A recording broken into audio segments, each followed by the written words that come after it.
All right, hello everyone. Welcome back to another episode of Star Wars Mark of Balance. My name is Mark, and today I'm going to be giving you my long overdue thoughts on Tales of the Jedi, the six-part animated short series starring Ahsoka and Count Dooku across various moments in their life. Ahsoka's being a little bit more spread out, while Count Dooku's was a much more focused story. And going into this year, especially after Star Wars Celebration, Tales of the Jedi was probably on my number 2 most anticipated shows from 2022 in the Star Wars universe. Obi-Wan was, of course, first.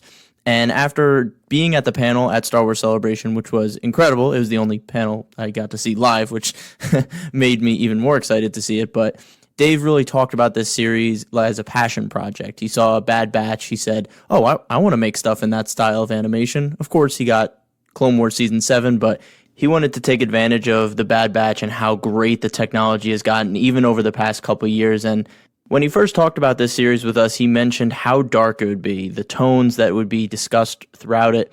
And while I do think the series gets there in some of its points, I don't think it reaches that level of darkness that he really emphasized. There's definitely moments, but when you look back on Clone Wars and all of the dark moments in that, I don't think Tales of the Jedi stands out as this super out there dark story compared to other Clone Wars or even Rebels content. So in that respect, my expectations might have been a little too high.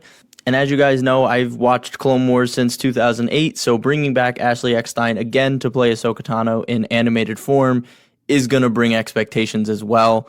On the Count Dooku front, we haven't been able to dive into his character that much outside of the books, so this is something I've always wanted to see. I've talked about it in Star Wars interviews, how interesting it would be to dive into Count Dooku's fall from grace, that relationship with Qui-Gon, and how that informs his relationship to Obi-Wan throughout the prequel movies and Clone Wars.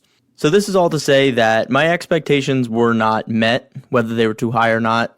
Regardless, I think the series was a bit underwhelming for me. I think there were great moments in it. I think specific episodes in it were, well, really just one episode in particular was fantastic. Some of the best animated Star Wars we've ever gotten, in my opinion.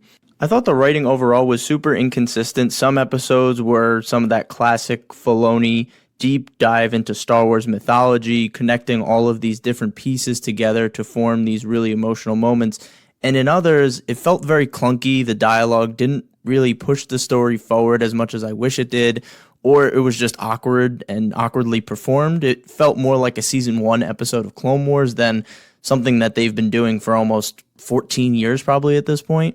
And I love Dave Filoni, and I love George Lucas, and I love that George Lucas took Dave Filoni under his wing and bestowed all his knowledge of Star Wars onto him and what Star Wars is all about. But when you have a Padawan and a Master, the Padawan sometimes picks up on some of the Master's bad habits. In the case of George and Dave, that can be dialogue. I think Dave goes from super high highs to some really low lows when it comes to the dialogue department, and I think that's on display in this series, more so in the Ahsoka episodes than in the Count Dooku episodes. But regardless, I think it was a glaring issue, and it took away from some of those episodes that I was really excited for, like the Inquisitor episode from Ahsoka's arc.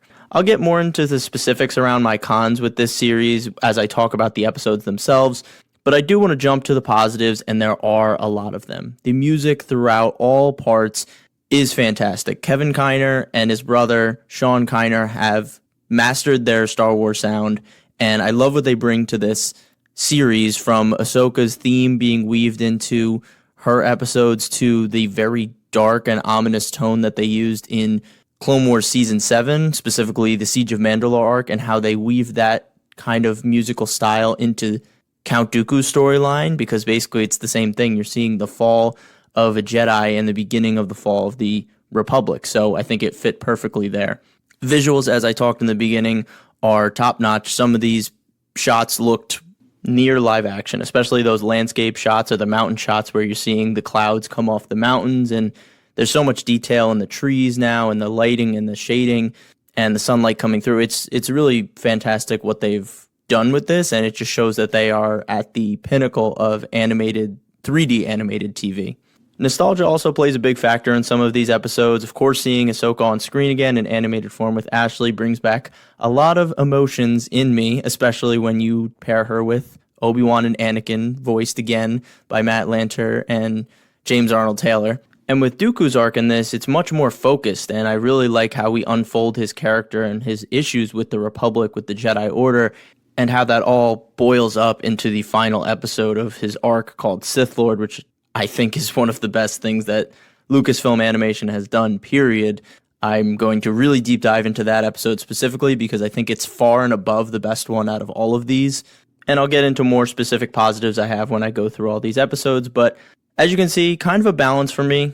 It's in my name, but a lot of positives, a lot of negatives, and I think it just overall contributes to a very decent to above average Star Wars experience that maybe I had higher expectations for that weren't met. But regardless, let's just jump into talking about Ahsoka's episodes. So the first one is called Life and Death, and that's the one that we were shown at Star Wars Celebration back in April.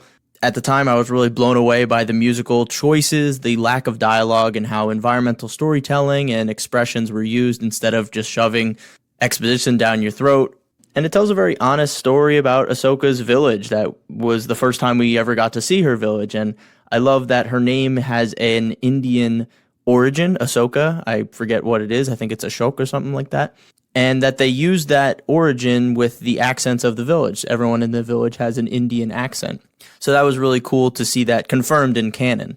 And something that Dave Filoni said during the panel when he showed us this episode was that in Star Wars, we've always had the father figure, whether it was good or bad, and that was the important relationship in these Star Wars families. And he always said we never got a huge motherly relationship. Of course, we had Leia and Kylo Ren in the sequels, but I don't think that was fully fleshed out to the best it could be.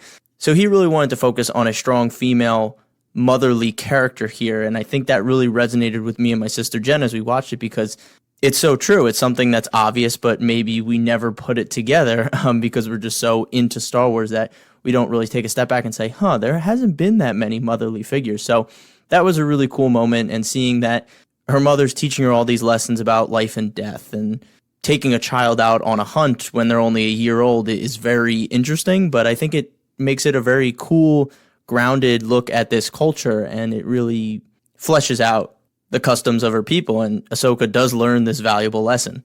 While I wasn't huge on the whole tiger taking her away, her using the Force to connect with the tiger and then riding the tiger back into the village, I think the overall sentiment of the short was great. I love the atmosphere, I love the music, and I was very okay with it overall. The next one we have Practice Makes Perfect, and this one was, of course, the nostalgia factor through the roof, like just dopamine, seeing Ahsoka, seeing Anakin, seeing Obi-Wan from basically season 1 of Clone Wars was like, oh my goodness. They snuck in Kanan as well as a kid, which was nice. That's a nice little touch to see Kanan kind of look up to Ahsoka maybe as like an older sister. Not really in that respect, but seeing them in Rebels and then looking back at this being like, oh, he used to watch her train and he probably looked up to her a lot and now he's fighting alongside her. I think that was a cool little bit to add in as well. But the focus here was really that relationship between Anakin and Ahsoka, which has been the backbone of Clone Wars and now into Rebels. And it's just such a great relationship. And to see it go back to that formative state where they were bickering all the time and he was so tough on her and she was hot-headed because she was young and immature and didn't understand the galaxy, and he had to kind of show her that the galaxy isn't fair. It's a dangerous place. You can't treat this like a game. And I kind of liked the training aspect of this. We don't see many training pieces from Ahsoka and Anakin, especially because most of their training was shown to us in the actual missions. Like Anakin would be teaching her as they were getting shot at or as they were coming up with an escape plan. It was all very on the fly. So it was cool to see this behind the scenes look at how Anakin truly trained Ahsoka, and this sentiment that I'm going to go hard on you so that when you get out into the field, it's so much easier to survive and take care of yourself, because the only way you can take care of yourself is if I teach you how to survive. And let's be honest, it's a pretty cruel way of training her. Having her shot at from all directions by clones and getting stunned over and over again for several hours straight, where she would be knocked out for a couple hours, get up, do it again, get knocked out. Probably not healthy for her brain activity or anything, but it really drives home the point that he's going to be the toughest person on her, but that just shows how much he cares about her. Obi-Wan never did anything like that with Anakin, to our knowledge, but it doesn't seem inside his style, and I would assume most Jedi would be appalled by this training method. They would probably look down on it because it is so cruel to a degree, and that's probably why he had to do it outside the training grounds of the Jedi, because they'd be like, what the hell are you doing to your Padawan? But in the end, she does survive Order 66 because of him, and it's a nice nod to the scene where she escapes, and she's getting shot from all the clones in a circle, and she's able to block everything because that's how she was trained. And it was cool to see those flash forwards in her training where she's super young doing it, and then she's a little bit older, and then eventually you see that her time has gone from surviving a couple seconds to surviving over 5 minutes of just blocking all of their stuns from every single direction. So that was really cool. And then, of course, they just had to throw it in there. They had to be like, oh, remember Siege of Mandalore? Remember that? Oh, here you go. Here's that scene that killed you. So then we flash forward into the Venator as it's going down, and Jesse and the troops are lined up, and Ahsoka and Rex are like, this might not work. And Rex is like, well, let's see if all that training paid off. So that was a really nice full circle moment. And yeah, I enjoyed this little episode. So the final episode, called Resolve, I think was the one that we were all excited for, seeing Ahsoka take on an Inquisitor after Order 66. How is she surviving? And for me, the episode fell a little flat. I think it was a bit disjointed with the whole Padme funeral scene in the front end, and then in the end being this whole different location. I understand Bail was kind of the through line there, but it seemed like they kind of just shoehorned in Padme's death to have an opportunity for Ahsoka to meet Bail, to eventually call him and say, hey, I want to join the Rebel Alliance a little bit later on after this experience. But, you know, taking that all aside, not looking at it from a pure story perspective, seeing Ahsoka at Padme's funeral, I mean, that's just crazy. And now you're going to go back in Revenge of the Sith and you're going to say, oh my gosh, Ahsoka was there. Rex dropped her off and waited for her because she was her friend. And I love when they emphasize these relationships that Padme has, because Ahsoka and Padme were so close, and she was a little bit of a mentor and more of like an older sister to Ahsoka that I really loved about Clone Wars. And again, I like when Padme gets her day of recognition like they did in Obi-Wan Kenobi, and now here with Tales of the Jedi. I felt like the originals didn't really talk about her much, so it's nice when she gets recognition because she is such an important figure in the Star Wars galaxy. But this episode, I think, highlighted the clunky dialogue the most because it was the most dialogue heavy of all the episodes. And the first one was with Bail and Ahsoka on the balcony when Bail talks in that cryptic thing like, oh, I'm talking to these troopers, but I'm really talking to you, Ahsoka, who's off screen. Usually this dialogue is really cool, but in this instance, it just made no sense. It's like he's talking to the guards and he's like, if you were ever to need me, you know how to find me. And it's so obvious that he's not talking to them. You take that and you compare it to the Andor scene with Luthen and Clea, how they talk about Cassian in code. And it's so much clearer that they're talking about that without being obvious. But in this scene, it's so clunky and it just took me out of it. I wish it was more just like, sorry, officers, I'll come with you right now. There was a smarter way to go about it, but I think it was very clunky. And then we get to the farm planet where essentially Ahsoka is working as a farmhand to kind of hide as being a Jedi in the Empire's galaxy. This is directly linked to the Ahsoka novel. That's not confirmed, but basically this follows the same storyline. She goes by the name Ashla, which was the original name of the light side of the Force, and she kind of hides in plain sight among these farmhands, and eventually the Empire finds out. They come, and she has to use her powers to fight off the Empire with all these farmhands that she's gotten relationships with, and she eventually steals the Inquisitor's lightsaber crystal and turns it into her white lightsaber. So I thought that that was going to be the main focus of this episode, and it kind of was. I don't know if it's an exact adaptation or if it was trying to be an exact adaptation, but I wish they just went ahead and adapted the book, because I think the book told a much more interesting story. And I think this story lent itself to a much longer episode than a 20-minute short. Those relationships that Ahsoka forms with these farmhands really needed to be fleshed out, so that fight at the end felt a little bit more like she was fighting for something. She was fighting to protect people. Here, it just seemed like she was confronted, and she's not really friends with any of these people, but she does the right thing and saves them. But I think it would have been so much cooler if we saw Ahsoka try and fit in with these farmhands, you know, first starting out as the outsider, not wanting to give anything away about her, not trying to get too close to anyone, and then eventually opening up to people and starting to care about them and forming these relationships like the book, and then seeing that all taken away when the Empire shows up, kills a lot of people, and she has to basically defend them with her Jedi powers and reveal herself and really go against everything she was sworn to do after trying to hide from the Empire for so long. I think that story would have been great if it was told over a 45-minute episode or an hour. I don't know why we totally limited this to shorts. I understand it would make sense if they're, you don't just say, we're releasing shorts, but one of them is going to be 45 minutes. But I don't really think there's any rules. Like, it's just Lucasfilm Animation, it's Dave Filoni, do whatever you want. So I think the story lent itself to a longer form and not really a short. But yeah, I found the dialogue in this one to be clunky again, very on the nose, very expositional.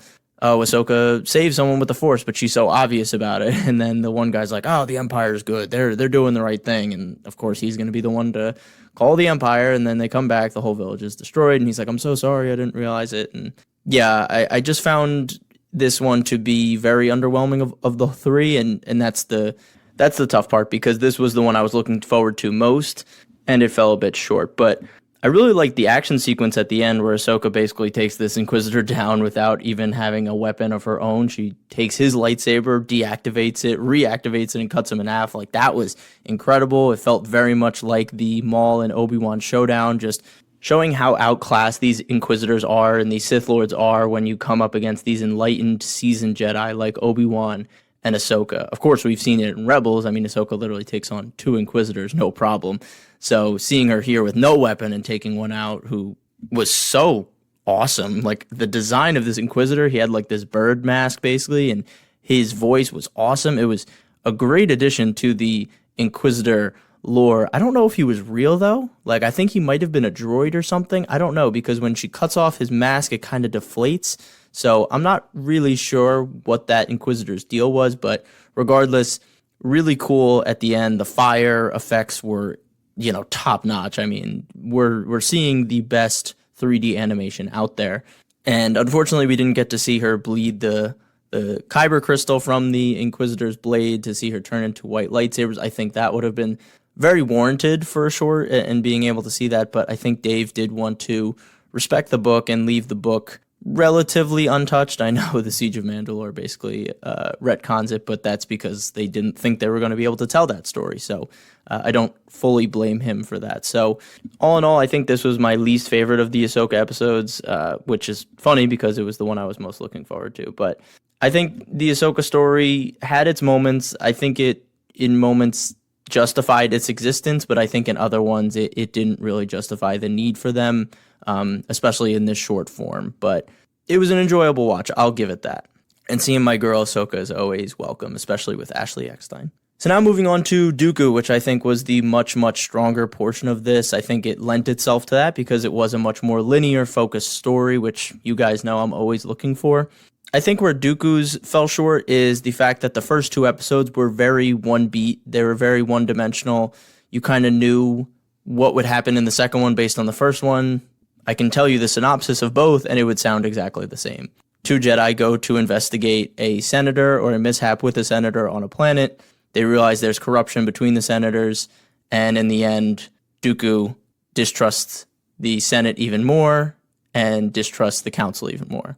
And that's pretty much universal to both those episodes. You can say, oh, are you talking about the Qui-Gon Jinn one, or are you talking about the Mace Windu one? And to be honest, it's the same thing. So while I like the first one more than the Mace Windu one, I think that one was much more compelling, with seeing the civilians in their impoverished state and how they kidnap a senator's son, and how there's that moral dilemma, like, hey, you're here to investigate on the behalf of the Senate, but you realize that that is now in conflict with your moral code to protect the people of the galaxy. And you see that the Senate, an embodiment of the Senate, this senator, is willing to kill his own people for the sake of his son, and he's already been screwing these people over for years. So I think this was much more dynamic. I also, of course, loved seeing Qui-Gon Jinn back on the screen, and seeing that affection and that respect that Count Dooku had, even for someone who is his Padawan. You know, Count Dooku is someone that you have to earn the respect of, and the fact that Qui-Gon got this at such a young age from this seasoned Jedi and keeps that respect throughout, as you see by the end of this arc, was really awesome to see. And I love that George Filoni gave this perfect canvas in the prequels that while at the time, they weren't the best they could be and the dialogue was clunky, but at its core, all the themes, all the characters had these open-ended stories that could be easily filled in, and all these relationships that he set up between Obi-Wan, Count Dooku, Qui-Gon, you could really expand on them without messing anything up. And I really love that foresight from George. Of course, he never knew that this would be able to be done, but the fact that we can really dive into these characters and it still hold up in the canon is really just a testament to him, because you see here that Qui-Gon was what Count Dooku was aspiring to be. He said to Qui-Gon, "You're wiser than me. You live in the moment. I can't do that. You're going to be a great Jedi one day." And knowing the backstory between Qui-Gon and Count Dooku, how Count Dooku was interested in these Force prophecies about this Chosen One prophecy, and the fact that Qui-Gon started to seek it out because of Count Dooku and his guidance and his nurturing of Qui-Gon's curiosity. And we even hear that in some of these episodes, that Count Dooku's like, the council has lost their curiosity. That's one of the biggest detriments to this temple right now, is that we are losing our curiosity. We're becoming so stringent and we're becoming these pawns of the Senate. And the fact that Qui-Gon is that final straw for Count Dooku, when he dies, Count Dooku says, "That's it, I'm done with this order." That was just such a brilliant move. And it makes so much sense, and it adds so much context. Like I said, I always want Star Wars content to add context to the original story, not take away from it. And I think this only enhances it to the nth degree. Now, all those moments where Count Dooku talks about Qui-Gon to Obi-Wan, you really now feel that appreciation that he had for him. I know there's a line in Attack of the Clones where he says, "I wish Qui-Gon were still here. I could really use his guidance right now." And now that line just hits so much harder. And the fact that Qui-Gon sung his praises, Obi-Wan's praises, to Count Dooku, it's just amazing to see them become these arch enemies.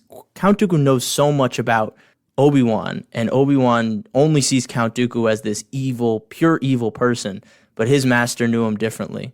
And this whole arc, I cannot recommend the book Master and Apprentice enough. It is by Claudia Gray, the best Star Wars writer out there, and this exploration of Count Dooku, Qui-Gon, and Obi-Wan, this lineage of Jedi who are all kind of tied to this Chosen One prophecy that eventually leads to Anakin's fall. And that book is fantastic. If you read it and then you watch this, you feel like you're kind of in the know about these relationships. And yeah, I thought they did a great job with Qui-Gon. And again, seeing Count Dooku standing in front of this tree and hearing the news of Qui-Gon's death, and that he had seen a Sith Lord and that the council wasn't believing him to the highest degree. And it was just a fantastic fall. And the struggle throughout that whole episode with Count Dooku, I know I'm getting ahead of myself. I said I was going to talk about the one episode in itself, but it kind of just bled into this whole thing. So here I'm talking about the Sith Lord, the last episode of the series, and my favorite one by a long shot. The whole atmosphere throughout this episode is just that ominous feeling of the fall of the Republic. We get that same soundscape that we heard in the Siege of Mandalore, the very synthy, heavy, atmospheric music, and a very muted color palette, this red, orange, yellow, kind of the same as what we got at the end of Attack of the Clones when we have the clone army, really paying homage to that. The shroud of the dark side has fallen, all that stuff. And you really empathize with Count Dooku, and I think that was the whole point of this 3-part arc. Count Dooku has always been this image of pure evil. You knew he was a fallen Jedi, you knew there was backstory around that, but here you see that he's a man who made mistakes and that his intentions were correct. He did see the corruption, he did see that the Jedi were losing their way. He just went about it in the most drastic sense, something that Qui-Gon probably would have done differently, but Qui-Gon was on the same page as him. And a huge, huge standout in this episode is Yaddle. I think the task of making Yaddle a great character in one episode is hard enough. Any character in one episode is hard enough. But the fact that Yaddle has this almost meme-like following, this girl version of Yoda who's only in the background and her name's Yaddle instead of Yoda. I think there was so many people laughing at her and with her throughout Star Wars, and we don't have that much canon about her. And she comes into this episode and is this thoughtful, beautifully portrayed Jedi that cared about Count Dooku, but not as a friend, just as a fellow Jedi. And I think that was such an important piece was that they didn't have any history. They knew each other. They were both on the council, or Count Dooku wasn't on the council, but they were both high-ranking Jedi Masters, and they weren't friends by any means, but Yaddle knew that something was bothering him. She wanted to reach out to help him, and I don't think any of the other Jedi would have done that for him, and maybe that's too much of a stretch, but I think hearing that Yaddle say, oh, I also relinquished my seat in the Jedi Council as well, I want to help you, it made it feel much more genuine than if someone on the council was like, come back to us, Count Dooku, come back to us. So I think she was a fantastic addition to this episode, and I didn't know her fate, to be honest. Like, I didn't know that much about Yaddle going into this, so when she dies in the end, I really felt that. I didn't know what her canon was. I don't know if she died in Order 66. I just had no idea, so it was this brand new experience for me, and the fight at the end is fantastic. We hear Palpatine pulling the strings again. I really like this line where he says, you've been loyal to a greater cause. Count Dooku's like, what have I done? I've killed all these people. I've set so many things in motion. And Palpatine, the master manipulator, spins the words. He said, no. You've been loyal to a greater cause. Just like when he talks to Anakin. This is necessary to save the one you love. You're doing the right thing. You're doing the right thing. And having him watch as his plan unfolds is great. And seeing that back and forth and that doubt in Count Dooku, like we've seen with Anakin, like we saw in Luke with Return of the Jedi, it was so nice to see Count Dooku humanized here. And I think this episode did so many great things well, from imagery as well. I think someone pointed out that when the door was slamming and Yaddle opened it up with the Force, you can see that Dooku's staring into the light again, that final glimpse of the light as Palpatine's in the background hiding in the shadows from the light. It's blinding him. Just great uses of imagery, and the animation helps so much with that. So all in all, the Sith Lord, I think, was the standout. I think the level of quality in writing, action, and overall story in that episode was far and above anything else we got in this series, and it really justified its existence here. It added so much context to Star Wars as a whole, of their relationship between Qui-Gon and Obi-Wan and Count Dooku, adding this great character of Yaddle, giving her that day in the spotlight, and of course having Palpatine pulling the strings and hearing about Maul and all this other stuff. It was really just fantastic. So the Count Dooku storyline, well, I think the first two episodes were a little, one-trick pony. It was the same episode, essentially, just a little different. Overall, it got across the point of how does a prominent Jedi Master fall and do these despicable acts that we've seen him commit throughout the Clone Wars, and then Attack of the Clones, and of course Revenge of the Sith.